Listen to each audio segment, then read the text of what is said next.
Processing or further processing, and we're going to start on this side, and we're going to kind of talk just a little bit about each item that we've discussed. Now remember, when we say goodbye to these things, they're bales. And I should have checked. We all know what a bale is? Yeah, big cube. Wally.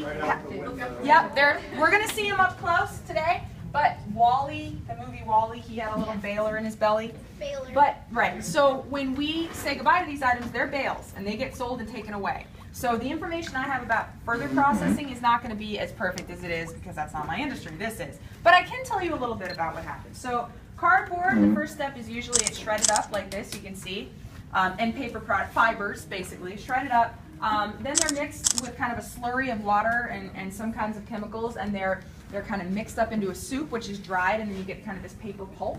This pulp is then flattened out. I'm sure we've all sort of seen how paper's made. It's cut, you know, on the large printing press type things.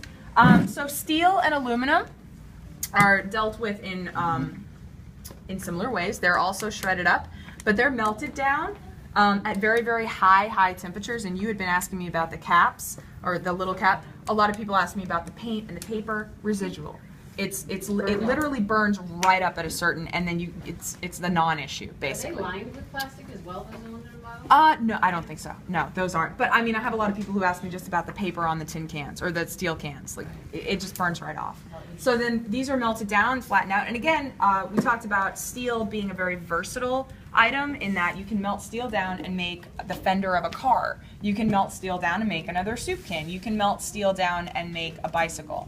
Aluminum, again, we mentioned almost 90% of the time it's made into new aluminum cans because that's usually what it is. That's what it's just kind of its niche market. It's not going anywhere if it ain't broke.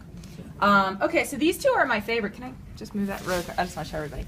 So these are my favorite two little spinny cubes, as we call them, because the contents of these cubes were actually donated to us from further processors of PET and HDPE. On this side here, I guess it's your left, my right, is it? Yeah.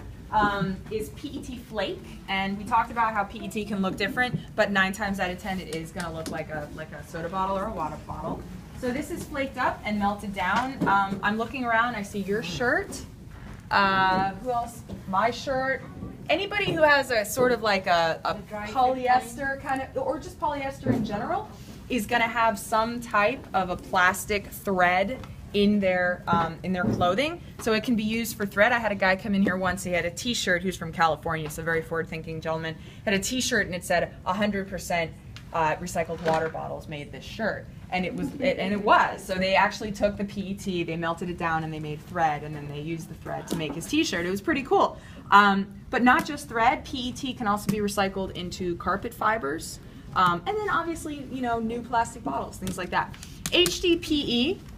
We talked about the two types, right? Colored and natural. This is an example of the colored, and what they do is they melt down all the colors together, and that's why it turns into this kind of nasty gray color.